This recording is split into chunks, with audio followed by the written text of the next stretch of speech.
I hope it doesn't let you down though. No, it's all good. It's all good. It's so here's the deal, right? So, and you've commented on this a few times on Twitter. So the question has to do with I'm going to call it the binding.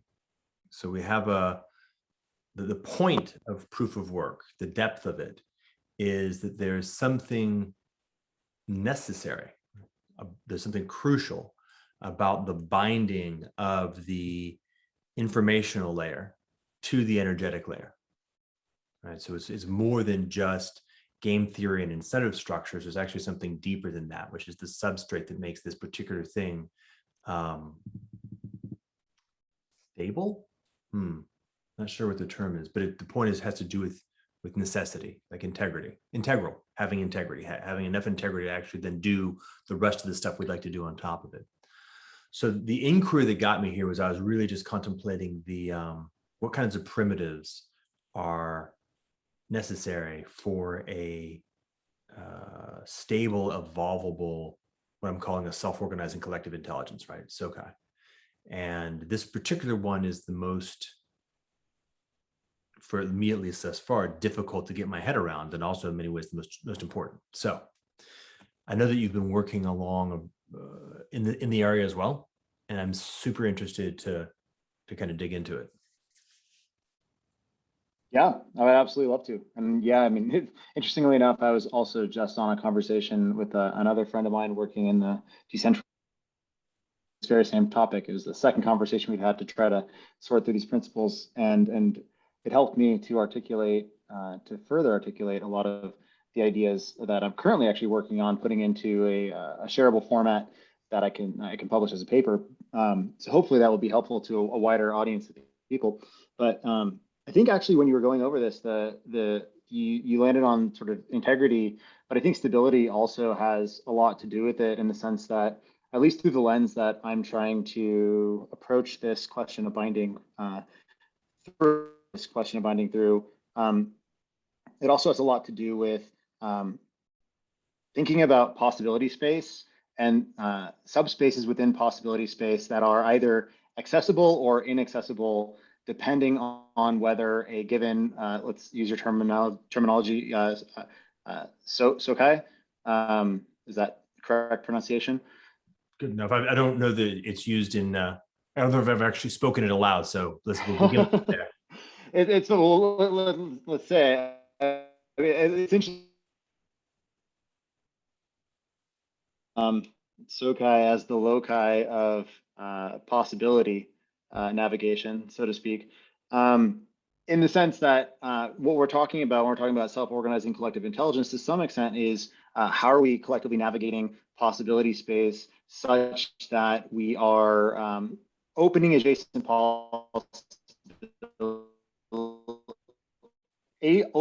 possibility profiles that are preferable to other externality profiles of possibility spaces or subspaces within possibility space that could be. I'm gonna move to a different spot just in case my connection is the one that's causing us to scatter. Okay, sorry, it might be me. I'm on Starlink, so it's like 98% of the time it's great, and then there are moments where we don't have full 100% satellite coverage at all moments. Well, if it's you, then it's you. Well, and then I'll curse out on. All right.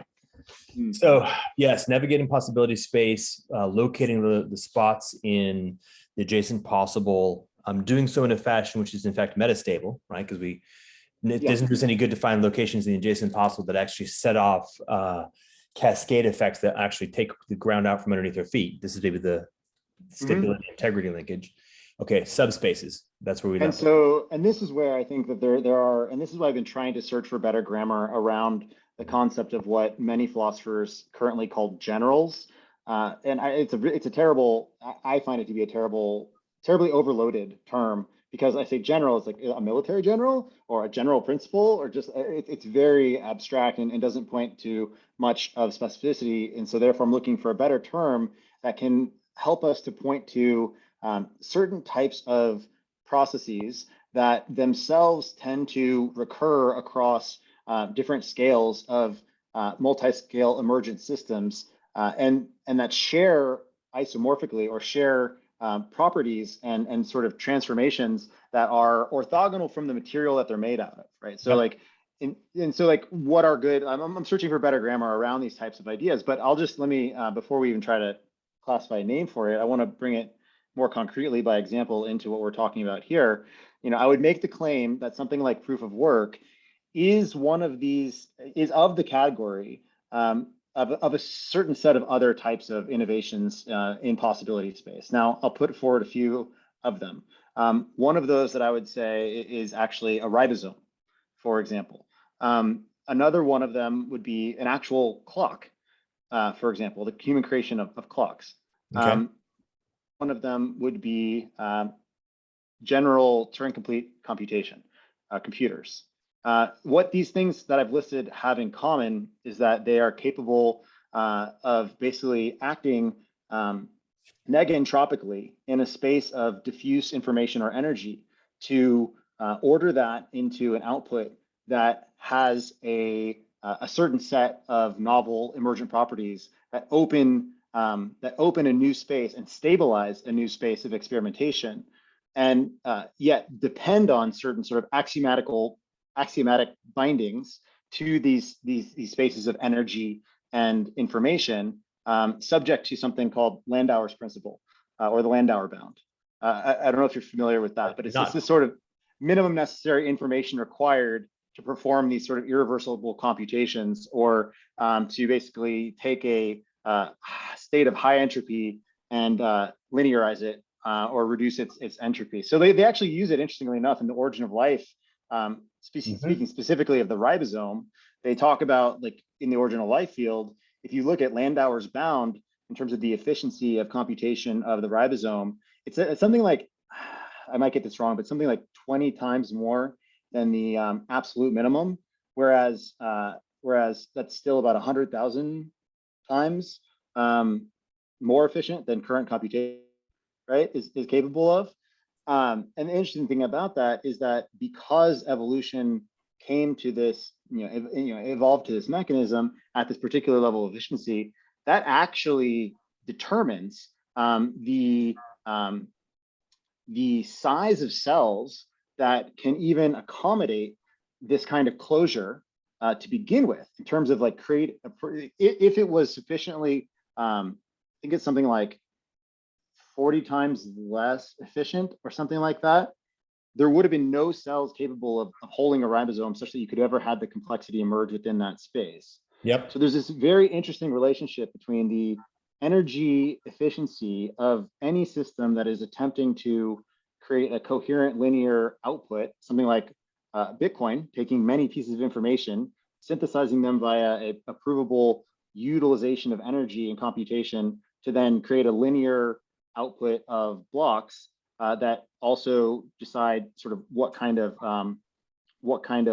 let's say, analogously proteins should be put out there or made permanent on that blockchain.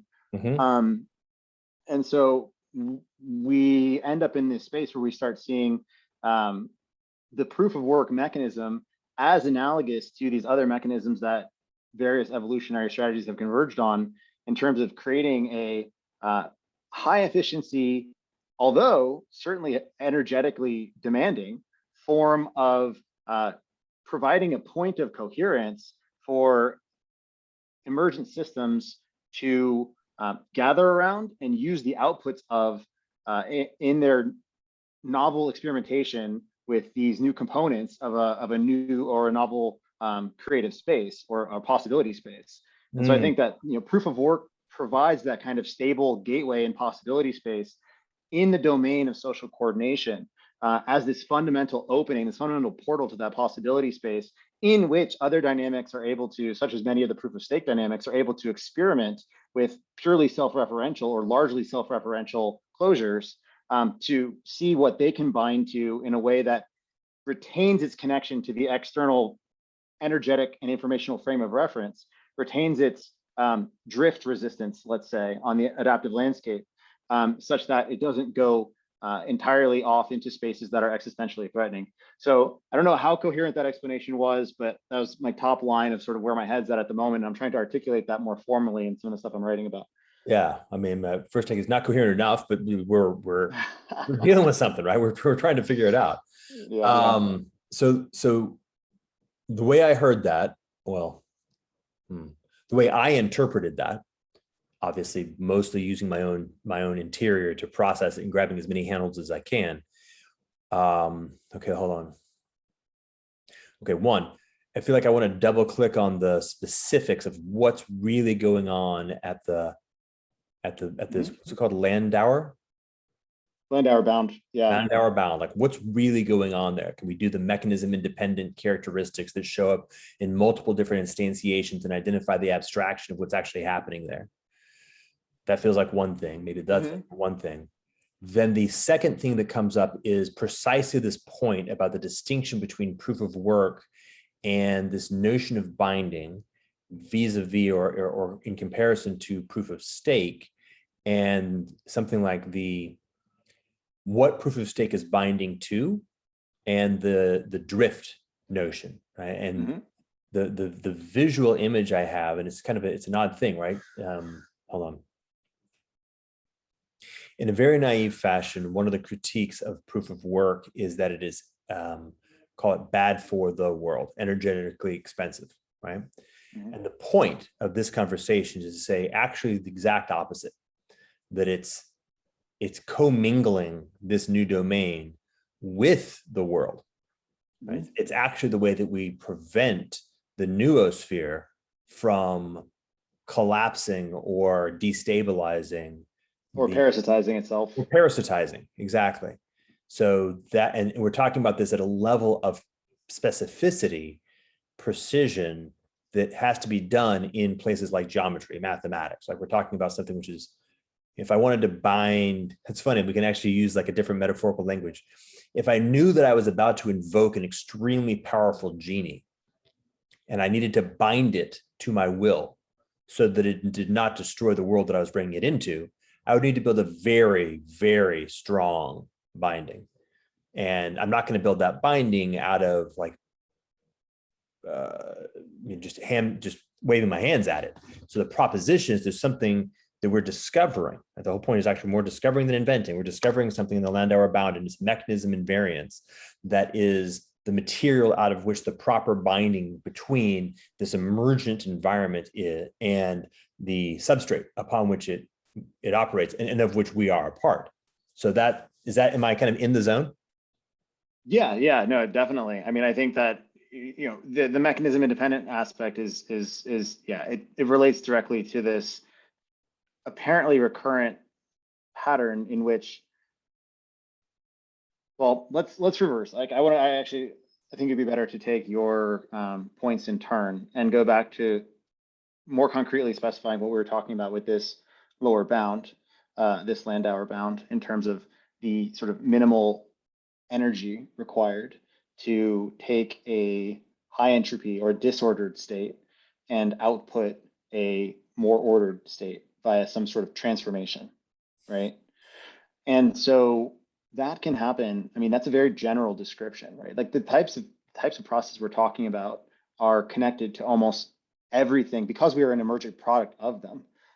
They're connected to almost everything in our environment because they're that deep, right? Like, this has it's in a way it's the same process that we undergo when we build any tool out of materials that were distributed throughout the Earth's surface, and then they have to be taken, assembled into a specific structure, and that specific structure then provides or enables an adjacent possible domain of utility. Wow. Right. So this is actually the underlying basis of the thing that we might call technology. It has a lot to do with it. I mean, it has a lot to do with the fundamental limits of the lower bounds with respect to how much energy is required to act against entropy in any sort of stable negentropic system. So can we make it concrete? Let's just talk about like what's happening in a ribosome. Like, let's really get down to the basic. So ribosome, and ribosome itself is a series of evolved structure as well. So there's multiple layers, sort of layers of the onion that emerged in terms of its function. But just as the central dogma in biology has it now, right? The DNA is transferred into or translated to mRNA. The mRNA meets up with a ribosome so that the transfer RNA that's attached to attached to other amino acids that are sort of floating around stochastically, right? Meet up with whatever codon is currently locked into that ribosome via the mRNA, and then basically, if there's a pattern match there with those conformations of the proteins, then you're able to then write that particular codon, copy it, and so you're basically, that ribosome is sampling. It's able to bind this structure of information, the script, with the mechanistic capacity to select from possibility space of all of this stochastic potential around it. Concretely put out a new copy of this structure at one order of structural magnitude higher, namely at the proteomic or protein level, as opposed to the informational level, via the combination of energy and information. Okay, hold on. So what we have here is we have a transformation from the informational layer to the material layer, the functional layer, and we have it being in the context of a negentropic function pulling stochastic resource into that environment. Okay, so those are the three locally negentropic, because there's we don't escape the second law, but right. And this is why it's so important as well. And maybe we can touch on this with respect to other conversations later, because this is where you start getting into dissonance with ideologies that wish for humanity to, I would say, escape the second law permanently in some way, and not have to worry about inputs or outputs, or have purely cyclical or purely closed relations to energy and material, when, as far as we can tell, in our best empirical understanding of the world, we can't ever escape that. So the best we can do is reduce the externalities in terms of where that pure energy is coming from or going to. And I know we're jumping multiple scales of analysis up here to the more sort of socioeconomic scale, but the claim for proof of work as a ethical system, an ethical binding, is that it allows for a much cleaner or a much less noisy binding to those what you might call the sort of the circumscription of our complex system as a thermodynamic entity. You can say, actually, like, okay, Bitcoin can be used as this computational membrane to show us, where the externality bounds, how inefficient we're being, let's say, given our inputs or our outputs, compared to like the lower minimal bound of like how efficient we could be if we were using all of that energy that we were taking into whatever economic systems we're talking about, and wasting as little as possible in the translation of energy and information into useful function or stable function, right? And we don't have a good way of doing that right now. We trust people to give us stories that tell us we're using energy correctly or that we're not being wasteful. But oftentimes those stories are highly corruptible or highly subject to capture or local incentives, and we don't have any absolute reference frame of trust. Right. And so in some ways, I think that we're sort of sublimating this ability to, we're slowly developing the ability to trust that like there can be something we call an objective reference point to efficiency or our utility of interaction with energy, and that it's worth spending some energy to bring a system into existence that allows us to, if not fully escape, at least hedge strongly against many of the modes of failure and modes of corruption when it comes to just trying to articulate this at the political level, ideologically, or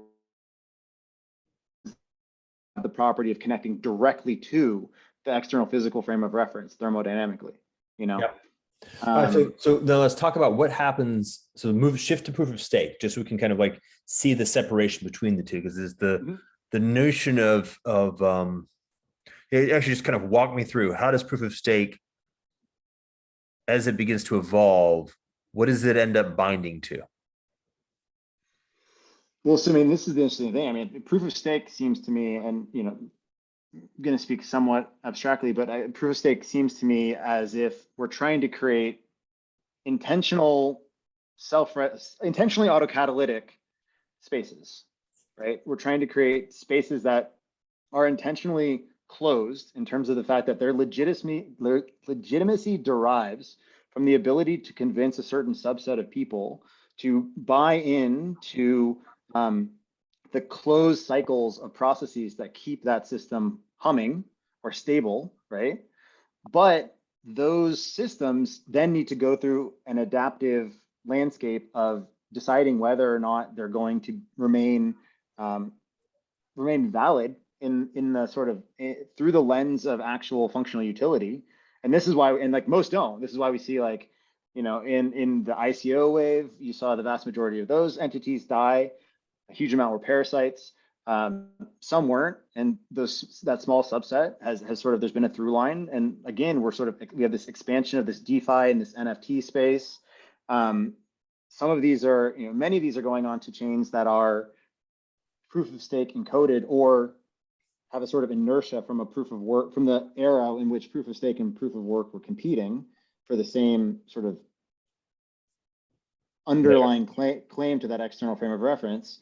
But yeah, so like the way that I see it is that proof of stake, because of the fact that by definition it has to be self-referentially bootstrapped, because by definition they're not going to try to make a claim to connect to anything that is outside of their own perspective of reality.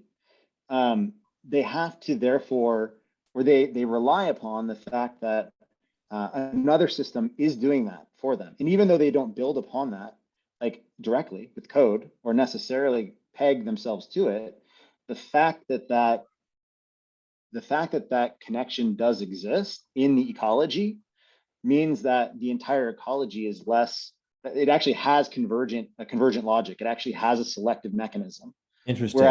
Whereas if it didn't have that proof of work attractor at the center of everything, it would be a purely divergent set of explorations on the adaptive landscape. And I think it would be too diffuse for meaningful, coherent evolution. It would almost become pure solipsism, right? There's already that tendency. Everyone wants to create their own world. Every one of these networks wants to be their own reality. They're vying for the substrate of economic perception of value itself. And they want to sort of ideally be the frame of reference through which everyone looks at the world. But whenever you create such a strong incentive, what you get is actual fragmentation, not coherence. And so then you're thrown back into this question of the necessity of, well, what do you connect with that enables the idea of objectivity to even be an idea that people find valid? And at least to me, it seems like the deepest concepts we can appeal to are energy and information. And if you can create a sort of clock that people can at least agree that those ticks are valid, that enables this whole new possibility space in the way that physical clocks enabled a whole new coordination space in humanity's history. We don't even really think about that, but none of this would be possible without clocks to begin with. Or the way that ribosomes enabled a new possibility space in that domain. Clock is actually, let's slow down. Clock is good. Yeah, it's really interesting. The problem of proof of stake is a relatively novel problem. So the analogous problem is basically all forms of narrative, right? All forms of an institutional construct where you checks and balances, like anything where you're trying to do a design that's happening within the social layer or in the narrative layer or in the informational layer, to be very specific. And just as a fun little aside there, it's like, think of like, well, what emerges when you talk to somebody, if you have a faith-based perspective on the world, let's say that the fundamental text, well, you argue with them about the fundamental text and you say, well, what is that pointing to outside of itself? It's like, well, it's not pointing to anything outside of itself. It says so in the book. And because it says the book is the axiom, then there doesn't need to be an external reference. Right. So that analogy holds pretty deeply in that space. Yeah, exactly. And so with the point of the clock, man, I mean, and it seems like there's something about this that is not just a little bit profound, but actually like should actually cause you to fall out of your chair profound, Yeah. is precisely the relationship between the nature of the transformation between energy and information. That's the question. Like, what does it even mean for information, for energy and information to be in relationship? Yeah. Well, and it's fascinating in that sense to think of like the Shannon definition of entropy in terms of an information entropy as surprise, right? So like information quantity as what is surprising. And then in that relationship, it would be like, okay, well, the fundamental chain, the proof of work chain, is fundamentally encoding that which humanity finds surprising enough or of sufficient informational value to spend the requisite energy to put on that centralized coherence mechanism. Because I don't see Bitcoin as decentralizing necessarily. It's decentralizing with respect to the present modes of centralization, but it's actually meta-centralizing with respect to the entire possibility space of proof of work and proof of stake, right? Because proof of stake is going to be much more decentralized, let's say, in terms of its exploration of possibility space. Yeah. But it does provide the proof of work tied to reality provides that home base to check in with the underlying external frame of reference to make sure we're not drifting as a species, in terms of like creating a totally solipsistic frame of reference that might even be quite stable for some period of time. But if you lose touch with energy and information, like even if we said like we created a perfectly adaptive membrane at this point in time, moved all of humanity inside of it such that humanity didn't have to worry about the external relationship to energy or information in the universe, and then just like stayed inside and didn't look outward at any other point. I mean, it's quite obvious that that's kind of like going on a hike and sort of like an idea of the map that you looked at on all trails at one point in time, but then like trying to assume that as the world changes in front of you, that you're going to retain your capacity to stay on track just because that's what the representation of the world at one point in time told you. You're assuming that the map is reality, is the territory, and you're assuming that the territory doesn't actually evolve, both of which I would say are invalid assumptions. Yeah, I mean, this is very much the idea is something like the checking in on the degree to which we're still in the same universe. Yep. Yeah. And also this is this crazy tension because it keeps appearing. It's almost the core definition of the episteme we're navigating into postmodernity. The sense that how do we navigate a world where we simultaneously acknowledge that perspectives are fundamental, right? Like the divergence of perspective is a fundamental aspect of consciousness and conscious paths and actors in the world. Yeah. While also retaining the notion that the concept of an objective frame of reference proves a necessary coordinating mechanism. Right. Regardless of whether you believe it to be transcendentally real or not, it is functionally and pragmatically useful in a deep sense. Yeah. And not just useful, obligatory. Yeah, obligatory. Yeah. The existence of elephant separate from the perspectives of the men who are the blind men is necessary for that particular story to land.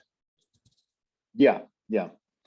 Like the fact that they even believe they can communicate coherently with the other entities, submitting perceptions to them about the thing in question that they're touching, right? Exactly. If I was purely solipsistic, and I would be like, oh, I'm just hearing voices in my head that are saying they're touching something else, but that's not in line with what I'm feeling, and so why take it serious? Or there could be no possibility other than that if you're purely solipsistic, which would then problematize the question of I, right? Everything would become very challenging very quickly. You would collapse. So there's something interesting also that came out that I heard you say, and I'm not sure how intentional it was, but maybe it was very, very intentional, about the notion of there being almost a like an as above, so below, that the natural evolutionary dynamic intrinsically driven by the desire for most efficient form of proof of work actually gives us what is effectively the clock tick or the metric bound of the relationship between culture and nature. Did that make any sense? Fuck, it probably didn't. No, I think it does. I think it does. I mean, I think it's the same. I do think that's the same. I think that's like categorically isomorphic. I think that like to the extent we're using the word nature to point to that which is outside, like that those aspects of emergent reality that gave rise to us but is not of us. And we're talking about culture as that which combines what gave rise to us and that which is of us. Then we are talking once again about this exact same question, because you could actually look at us as one of these proof of work mechanisms of the evolutionary process. Oh, yes, that's it. That's exactly it. That's exactly right. That's what we are. We're a proof of work mechanism in this process. Fuck.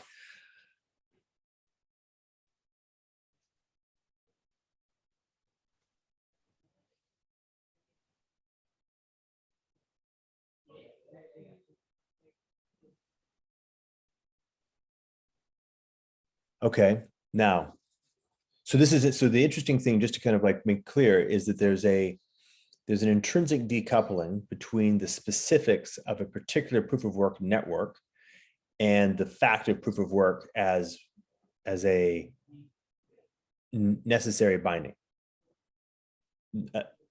For example, I think it is correct. It is certainly my assertion that the way that the particular Bitcoin network was produced and the way that it operates, at least as far as I can tell, and I'd be interested to be proven wrong on this, fails in a very relatively short finite time because of the evaporation characteristic of finite tokens into a very, very small,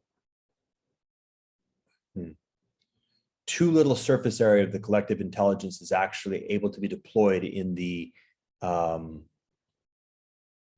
signaling mechanism of the interior of the network defined by that particular protocol. There's too many. That's a sort of argument by way of limitations to compressive capacity, so to speak, right? Like if you're saying that, or what I think I'm hearing you say is that to the extent that we do create a centralizing structure as this mechanism of coherence, that if it has a limit on the amount of information that it itself can hold or represent at any given tick, at some point that information and its limitations in terms of the amount of limitation that we can compress into that fundamental centralized coherent thread of coherence might be an insufficient tether to all of the other dynamics, necessary dynamics that are attempting to coordinate around it. Yes, that's a very nice way of saying it. I'm glad we're on this. Okay, so I hear what you're saying then. Yeah, I definitely agree that could and likely would in eventuality become an issue. And this relates to sort of Kaufman's idea of economic webs as well, where he says, for example, that any node, if you look at a node in a graph as a particular structure, like a particular output in an economy, like call it like a bicycle, right? And you look at the edges as a utilization of that thing. So it's like one could be like riding it to work, another could be riding it down a mountain, another could be riding it fast on a road.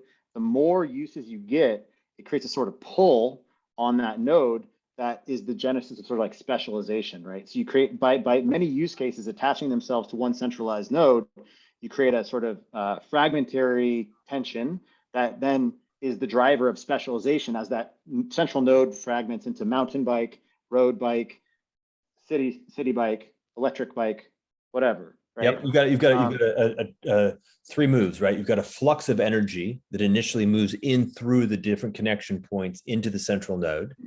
That flux of energy then generates a capacity for searching the adjacent possible around that particular node for more efficient instantiations of the characteristic of information at the particular node.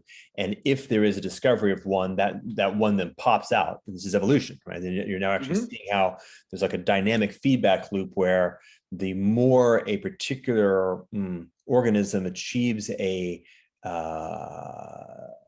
dominance so this is the forking dynamic. This is why the forking dynamic operates the way that it does. Exactly. Well, forking and layering, right? It's like simultaneously, like if you look at it in biological terms, it's sort of like genetic forking in terms of mutation, but it's also epigenetic layering in terms of compression or like layering of functionality.